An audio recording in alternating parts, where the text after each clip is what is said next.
आपण पाहूया मुख्यमंत्री देवेंद्र फडणवीस आणि काँग्रेस नेते नारायण राणे यांनी मराठा आरक्षणावरून केलेले दावे नेमके काय काय होते।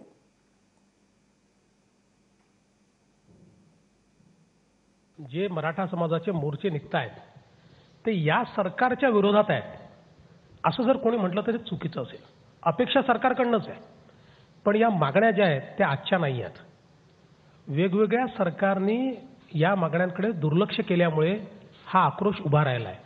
आता हा मुद्दा उच्च न्यायालयात आहे आणि आता त्याच्यावर काही निर्णय हा उच्च न्यायालयातनं करायचा आहे। त्यामुळे उच्च न्यायालयामध्ये उचित बाजू मांडली गेली पाहिजे। ज्या डेफिशियन्सी उच्च न्यायालयाने दाखवल्या आहेत त्या दूर केल्या पाहिजेत। त्याकरता राज्य सरकार पूर्णपणे प्रयत्न करते। मी दिलेल्या अहवालामध्ये मी 52% वरती आरक्षण मागितलं, 16%। ते कशामुळे?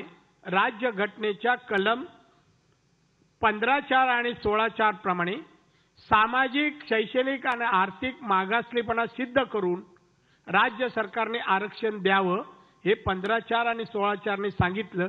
त्याप्रमाणे आम्ही अहवाल तयार केला। मुख्यमंत्र्यांना आरक्षण द्यायचं नाहीये हे त्यांचं मत नाहीये, हे आरएसएसचं मत आहे, पण त्यांना ते बंधनकारक आहे। उघड बोलत नाही, उघड फक्त नारायण राणेच बोलू शकतो, यांची धमक नाहीये।